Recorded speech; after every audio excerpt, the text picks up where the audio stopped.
আরাধ্যাস কিচেনে সবাইকে স্বাগত জানিয়ে শুরু করছি আজকের ভিডিও। আমি নেহা। আজকের রান্নায় থাকছে পাবদা মাছের ঝাল। তার জন্য আমি পরিষ্কার করে পাবদা মাছগুলো ধুয়ে নিয়েছি। এবার এটাতে নুন, হলুদ আর অল্প সর্ষের তেল মাখিয়ে আমি মাছটাকে রেখে দেব। মশলার জন্য নিয়ে নিয়েছি এখানে কালো সর্ষে, সাদা সর্ষে, কিছু কাজু আর কাঁচা লঙ্কা, একটু সামান্য লবণ। এটা আমি পেস্ট করে নেব। তো দেখো বন্ধুরা, মশলাটা আমি করে নিয়ে এসেছি। এর মধ্যে 2 চামচ মতো টক দই দেবো, দিয়ে আমি আরেকবার মিক্সিতে ঘুরিয়ে নিয়ে আসবো। মশলাটা আমার রেডি হয়ে গেছে। এবার আমি কড়াইতে তেল গরম হয়ে গেছে, একটু লবণ দিয়ে দেবো। পাবদা মাছটা ভাজার সময় অবশ্যই গ্যাসের ফ্লেমটা লো বা মিডিয়ামে রাখতে হবে, না হলে কিন্তু প্রচণ্ড ছিটকায়। তো দেখো বন্ধুরা, মাছগুলো ভাজা হয়ে গেছে।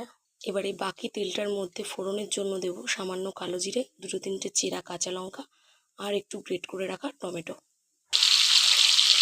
টমেটোটা না গলে যাওয়া অবধি খুব সুন্দর করে সময় নিয়ে ভাজতে হবে। আর সামান্য একটু লবণ দিয়ে দেবো, তাহলে তাড়াতাড়ি টমেটোটা গলে যাবে। এবার দিয়ে দেবো বানিয়ে রাখা মশলাটা।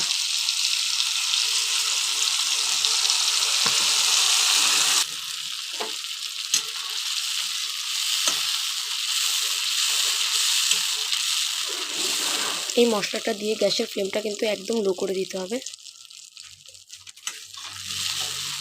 আর এর মধ্যে দেবো লবণ, হলুদ আর কাশ্মীরি লঙ্কার গুঁড়ো। খুব ভালো করে কষিয়ে নেব যতক্ষণ না তেল ছাড়ছে।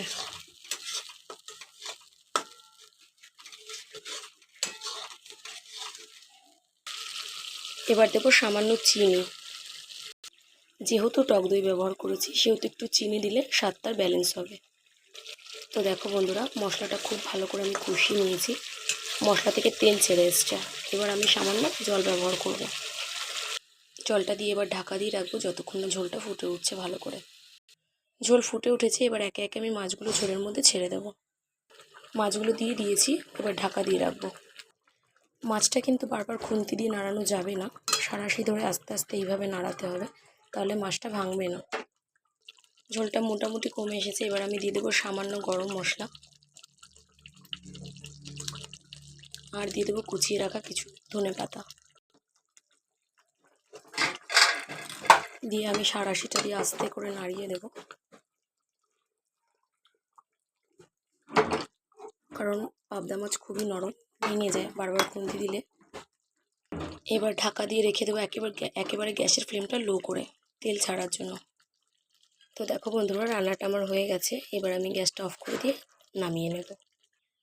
তো দেখো বন্ধুরা, এরকম রান্না হয়েছে দেখতে, আর খেতেও কিন্তু খুবই সুন্দর হয়।